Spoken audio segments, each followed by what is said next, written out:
Welcome to We Can Do It Women. I'm Deborah Morrison, and today we're going to talk about something that's deeply personal to me and perhaps to some of you watching. If you've recently lost your spouse, first, please accept my heartfelt condolences. I know that no words can take away your pain, and I'm not here to rush your grief or minimize your loss. No, I'm not. What I'm here to do is offer you a gentle roadmap through the financial decisions that you're going to need to make during this incredibly difficult time. But while you're processing the deepest emotions of your life, you see, the practical world continues to demand attention. And over my 42 years as a practicing financial advisor, I've guided hundreds of widows through this journey.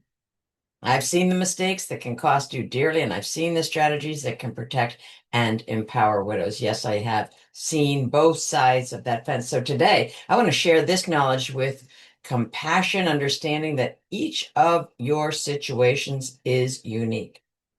And yet also knowing the practical guidance can provide some stability when everything else feels so uncertain. And so I want to talk about the crucial no decision zone.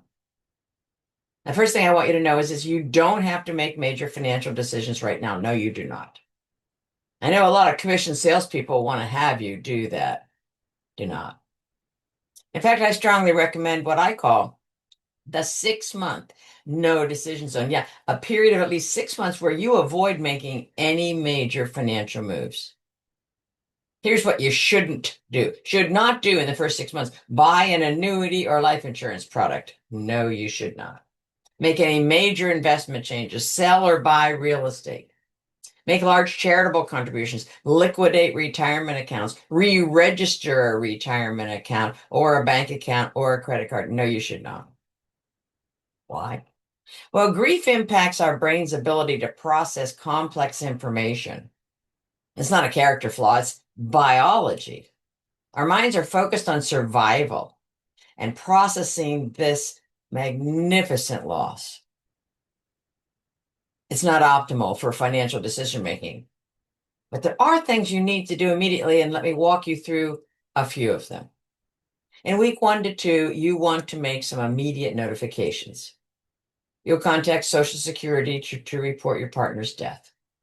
You're going to notify your late husband's employer about what death benefits may be available through his company, presuming he was an employee. Even if he was an entrepreneur, he may have instituted plans that give him the benefit of life insurance, and you would be presumably his beneficiary on his death benefit on his life insurance. You want to call the insurance companies about life insurance claims. You'll be able to find paperwork and so forth typically, or certainly if it's through the company, you'll want to deal with the company representative, and they'll put you in touch with the particular insurance company individuals. Then you're going to contact your bank and investment companies that either of you have investments with, because now you're going to be in a state of regrouping, and you're going to incorporate those investments and accounts and bank accounts and so forth that you had in joint name and those you had in each of your singular names. Yes, you are.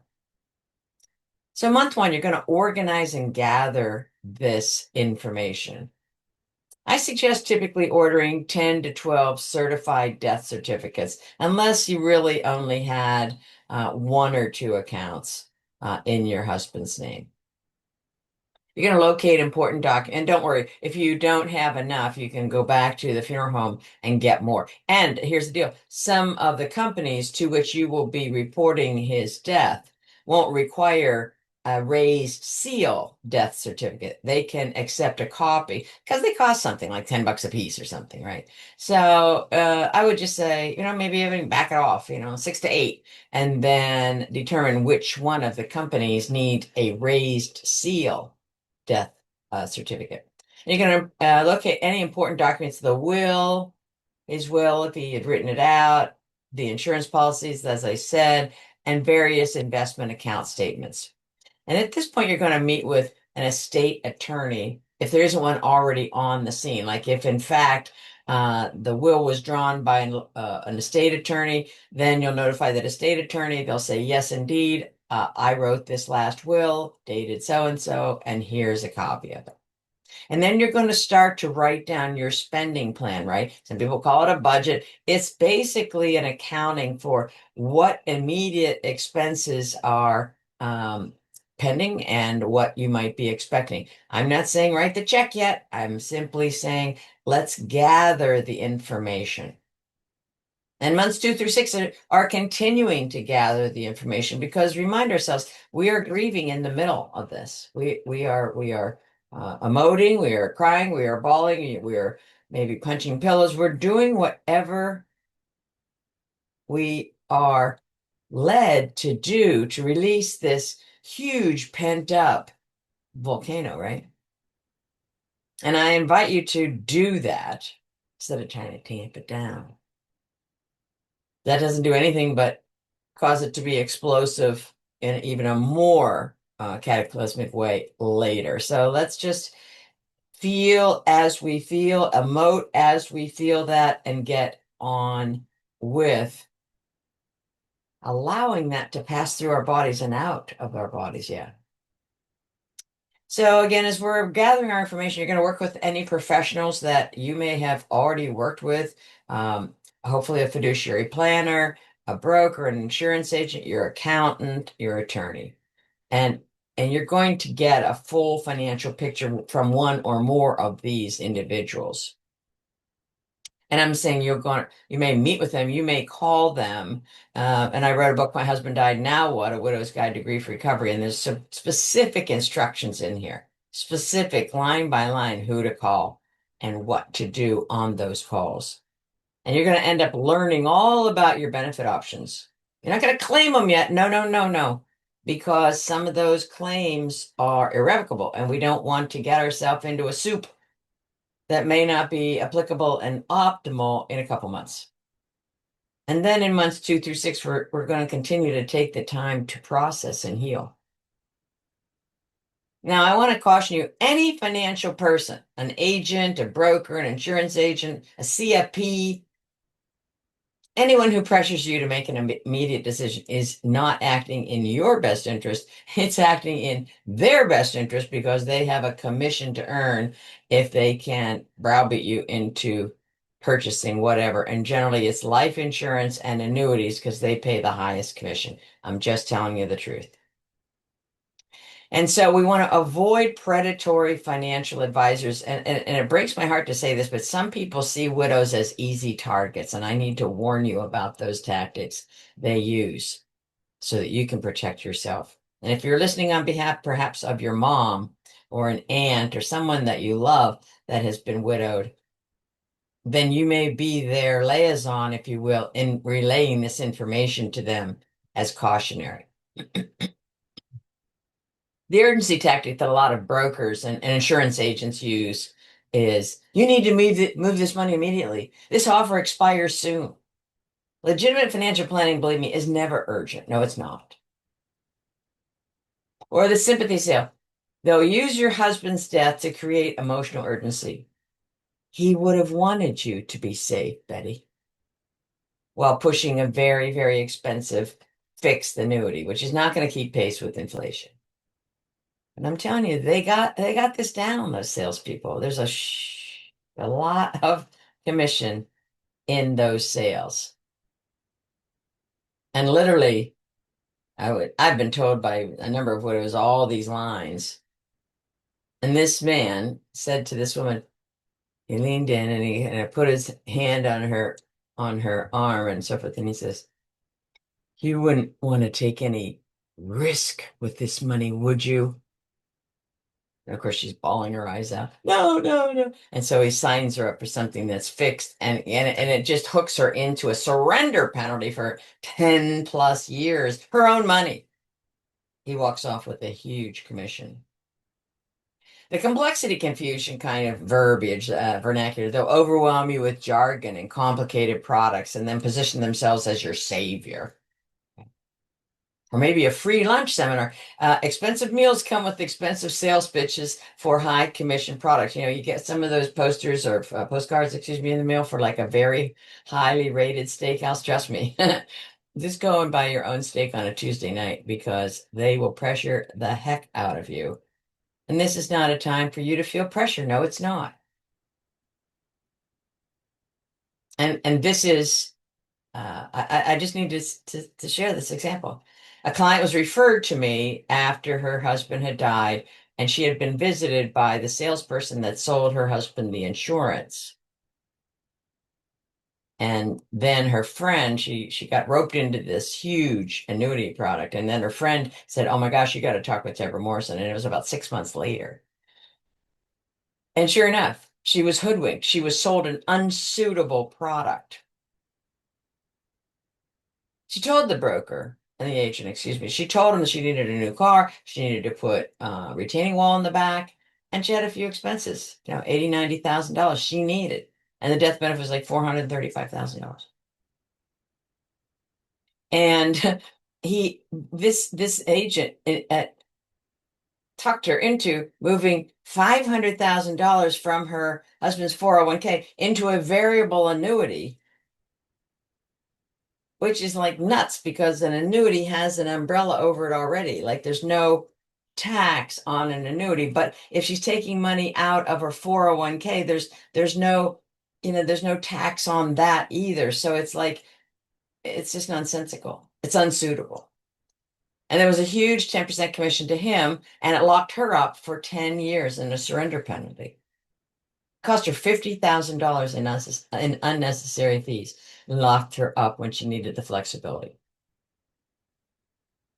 And I helped her undo that, and I did it for free because I wanted to give back for something that a financial professional had done to her, and it was egregious and horrifying. And I helped her undo that. Took us 2 full years. She got her principal and her interest back. So how to protect yourself from this? Because I can assure you, it was a lot of work. Don't meet with financial salespeople alone in your home. Do not. Always get a second opinion before moving large amounts of money from one account to another. And you want to ask directly, how are you compensated in this transaction? That's the question. If I buy this product, how are you compensated? Will you receive fees? Will you receive commissions? Will you receive fee and commissions and referral fees, etc.? You need to know, and you deserve to know. If you in fact work with a fee-only fiduciary certified financial planner and you ask that question, their answer will be, I receive no commission for this. We will engage in a fee arrangement, whether it's annually and whether it's based perhaps on the amount of assets that you have, and that I will manage for you, keeping in mind your goals and objectives and dovetailing the very best investments for your goals. But you're not going to pay me any commission on this insurance product. No, you're not. Or this investment product. No, you're not. I am going to use what's between my ears. And typically, fee-only investment advisors have 23 years of experience. Yeah, I'd take that over a person that just graduated from college with a business degree. So the fee-only certified financial planner has a fiduciary duty to act in your best interest. Yes, they do. And they sign an oath to that effect. Your broker and your insurance agent are not signing that oath. They're not even thinking about signing that oath because they're paid with commission. And so it behooves them to sell you something really big because it's going to carry a really big commission. Now, I'm not saying they hate you. I'm simply saying their interest is primary. And I had 34 clients and I had 34 agendas, and none of them were mine. So again, you're not required to make any financial decisions quickly, and anyone who says you are is not looking out for your interests, period. Now, you're going to then organize your finances basically in stacks. Like you're going to organize paperwork. So however it feels good to you in hanging file folders and piles on the floor until you figure out how you want to organize these. And you're going to create some kind of simple rules, right? A little pile for this, bills that need immediate attention that are due now, bank and investment statements, insurance policies, Social Security and pension documents.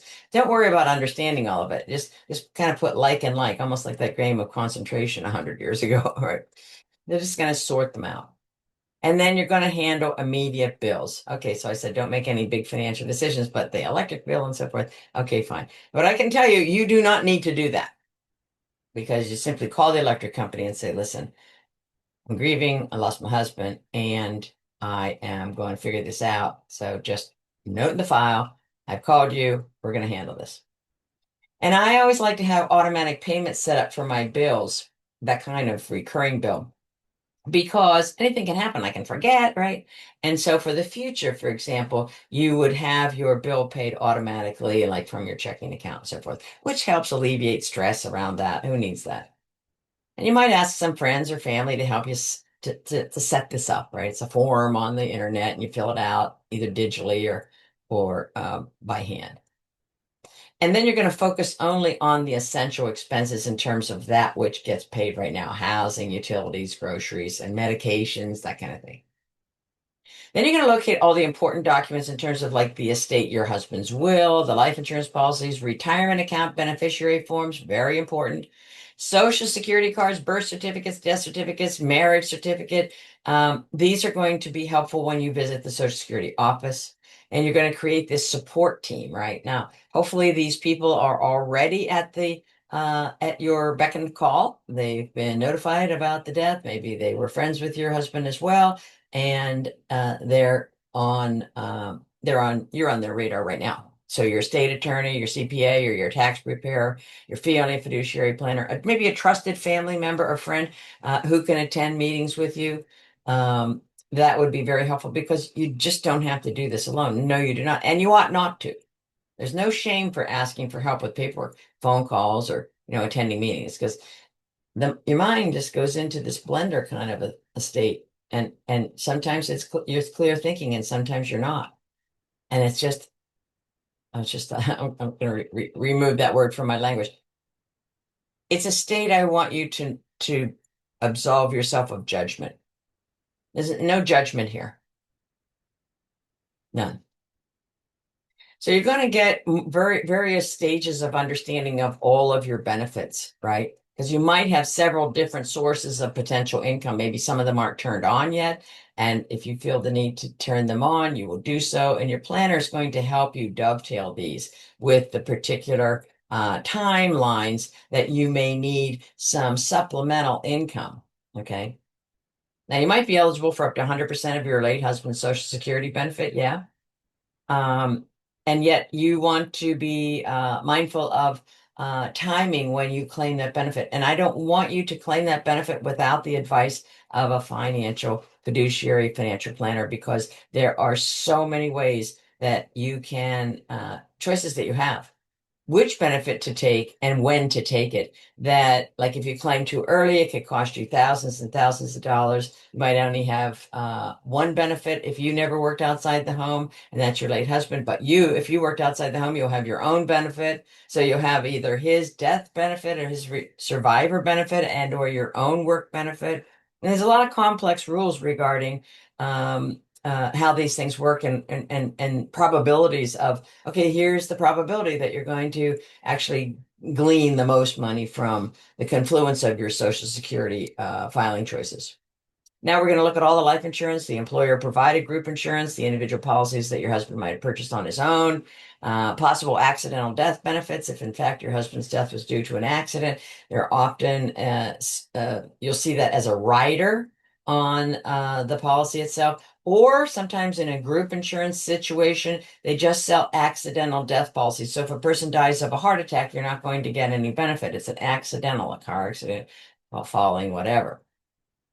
And I don't want anyone to rush to take a big lump sum. It looks attractive and you think, oh my gosh, $600,000. Wow, yeah, give that to me. But you might have an option, and that company with which the insurance benefit was held there, and your husband bought that policy at that company, they might have an attractive annuitization rate such that maybe one of the lumps that you are eligible for is going to best be taken on a payment plan, and you would receive a monthly income for the rest of your life. So there may be some benefits that you take in a lump sum and some that you parse out in what's called an annuitization. Every single month you're getting a check. And then we're going to look at retirement accounts. You're going to look at 401k accounts, which are qualified retirement plans for people that work for-profit companies, or 403b, so people that work for hospitals and universities and not-for-profits. Okay, similar section of the code, different number of the code because one is for profit and one is not for profit.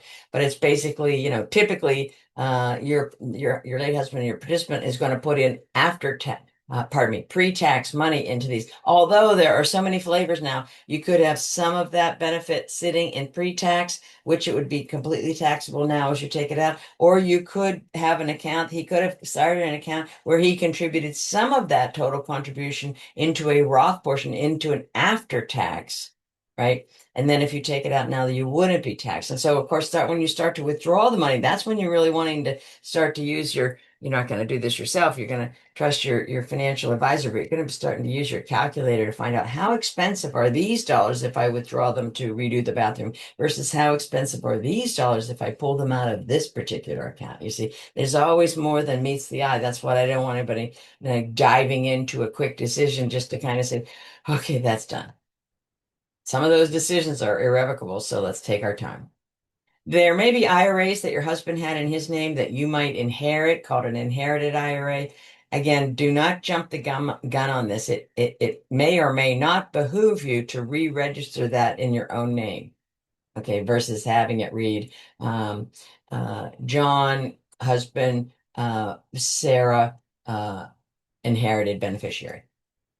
Now, there's special rules that apply to inherited retirement accounts. That's why I'm saying it's a little bit tricky. So you want to make certain that you know the aspects of the choices that you have. And then there might be veterans benefits if your husband served in any branch of the military. There might be professional association benefits, group kinds of things, union benefits if they provided, if your husband worked in a union shop and they provided extra benefits. You'll want to look at his pay stub, right? Because there's where you're going to see the deductions. Oh, life insurance, and then maybe family life insurance, in which case you might have bought insurance on you and a child, for example. You're going to learn a lot from that pay stub. And then there's some state-specific widow benefits. So you'll want to be ears open and notepad handy so that you can get your arms around any number of benefits that you are owed and that are due you. And the fact is, if you happen to overlook something and you stumble on it in 3 months, no harm, no foul. You'll just bring that into the mix and your financial planner, and you'll decide, okay, how does this fit in now? What changes, if any, will we make, or we'll simply add that to account B. So it's critical to get all the information about all of your options before you're making any decisions. I had a client who was eligible for 3 different Social Security benefits, and the Social Security office would have just given her whatever she asked for first, but we said, wait a minute, you're going to use this claiming strategy, and we parsed it out and showed her the graph, and it was all different colors and everything. It was pretty amazing. Great software. She could increase her lifetime benefits by over $100,000 by just making this little tweak. Okay. And then we want to talk about long-term financial strategies, because once we've moved through that initial and immediate crisis, and then the information gathering phase, we're going to start thinking about our financial future and the options that we have. And that's going to be the basis of our new financial plan. We're going to understand what our expenses are now. They might be different from those that we had as a couple. But one person still needs to turn the lights on and still needs to have heat and air conditioning. So it's like it's not so simple as to say, okay, it costs us $2,000 as a couple. It's going to be $1,000 now, not so fast. And then you're going to understand all of your income sources. Do you have any pensions coming in? Do you have your own Social Security? Do you have your own accounts, as I suspect you do? And you're going to figure out the basket, if you will, from which you're going to discern, okay, what's worthy in its existing investment and what is not invested optimally. And that financial planner is going to say, that's your weak link right there. We're going to get rid of that and reposition it so that it's doing heavier lifting for you, right? And then you're going to plan for potential long-term care needs, because at this point, as a single person, I'm a single person. I mean, I have 2 long-term care policies. I don't have any partner that I could otherwise lean on. No, I don't. So that's an important consideration, whether you insure it with an insurance company or whether you kind of earmark some investments and say, okay, I'll handle it with those investments. And that's in case I go into, an adult community or something. So some of the comments and concerns I hear is, will I have enough money? Should I sell the house? Can I afford to keep living this way? And these are all valid concerns, and they have answers. Yes, they do. And yet those answers require that you work around and with all of the information in your finances and those of your late husband. You get a professional analysis of your options. And then you're going to take time to process through and plan. And if you do not relate well with the existing financial planner that you and your husband may have been dealing with, I think the stats are terrifically high. I think it's 75 or something percent of women change financial advisors after their husband's death. Why? Because the whole time they were going to the appointment, the husband's sitting here and the white man typically is sitting over here, and the white man is talking to your husband and the husband's talking to the white man, and you're like out here, you might as well be like, eating an ice cream cone. I mean, you're not even involved in it. They don't involve you. And very few women, kind of step in and say, hey, wait a minute, I think this, because they've always been kind of, deferring and being demure around their finances. So this is no time for that because we're in now our own car. We're behind the driver's wheel. Yes, we are. And we can do this. Yes, we can. Yet you may want to build your confidence, right? Because a whole lot of widows tell me they feel financially helpless. You're not helpless. You might feel unprepared, yet you're capable of learning and making great decisions. Now, I've worked with women who've never paid a bill and became confident investors in not so many weeks and months, I can tell you that. I've seen widows who felt overwhelmed just uh, proceeding and mastering their own money in order to help other women in similar situations. So your financial journey as a widow is not about replacing your husband's expertise. It's about developing your own. And so women typically bring a whole lot of emotional intelligence and the quotient in. And of course, the woman's brain and the anatomic neuron chit chat is very different than a male's anatomic amygdala in its form and in its function. A man's is more like on, off, and a woman's like, oh, I could do that, we could do that. Oh, well, this situation, that situation. And they're just entertaining this whole, beehive of opportunity and choices. So neither is right, neither is wrong. It's a beautiful thing when you could work together and yet you can develop these attributes around your money. Yes, you can. So you're developing your own place now and your own power in making the decisions around your money. Now, if you're watching this because you've recently lost your spouse, please know your grief is valid and necessary. You do not have to figure everything out immediately. You are stronger than you know. And there are people who want to help you succeed. So your immediate action steps to review, establish your no major decisions time frame, and that's going to be about 6 months. You're going to focus on gathering the information, not making choices, gathering the information, and you're going to build that support team, right? You're going to call your existing advisors. And like I say, if you don't have a good feeling with them, if they're not listening to you, then seek out someone else, like ask a friend. Go online and search for people that have good ratings and good recommendations and good referrals that give you the sense that they're, well, and I also ask whomever you're dealing with, what's the ratio of your clients, men and women? If they don't have a lot of single women, then, you may want to look at someone who specializes in single women. It's a very different scenario. So I always like to chat with the person as to how they address their profession. And I've got to see if that kind of feels good to me because it's a relationship built business. That's for sure. And then you're going to trust yourself to make those good decisions when you're ready. Because women are hardwired with common sense. Yes, we are. And so my husband died. Now what is really a confluence of, I used my certified financial planner prowess. And in that regard, I give widows financial tripwires to avoid. And I talk about some horrible situations that other people have gone through to kind of alert them, hey, don't do this. avoid that.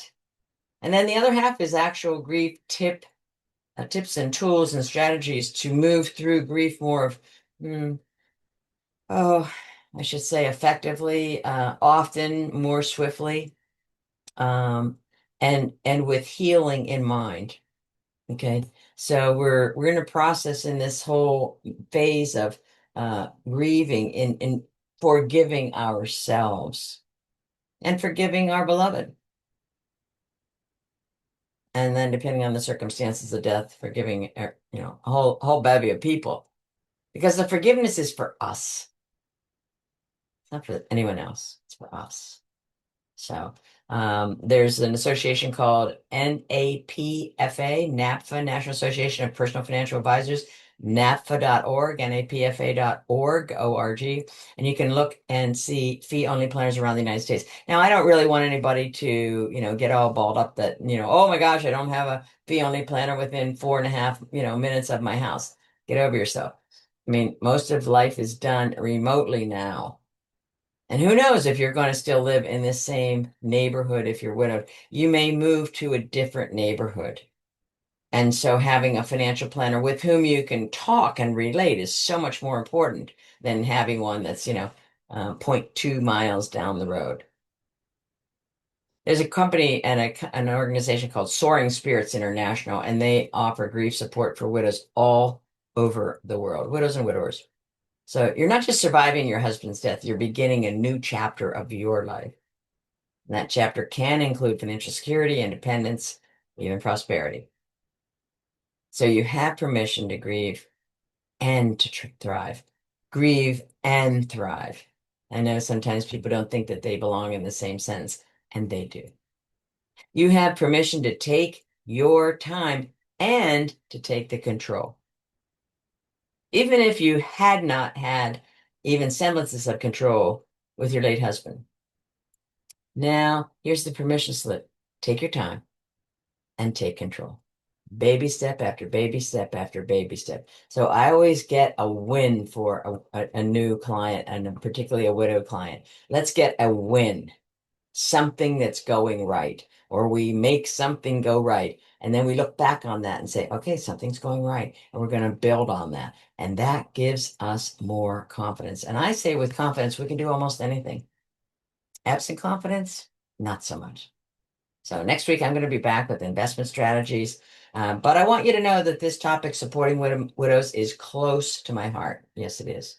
So if you have questions, please leave them in the comments. And until then, be gentle with yourself. You're doing better than you think. Congratulations.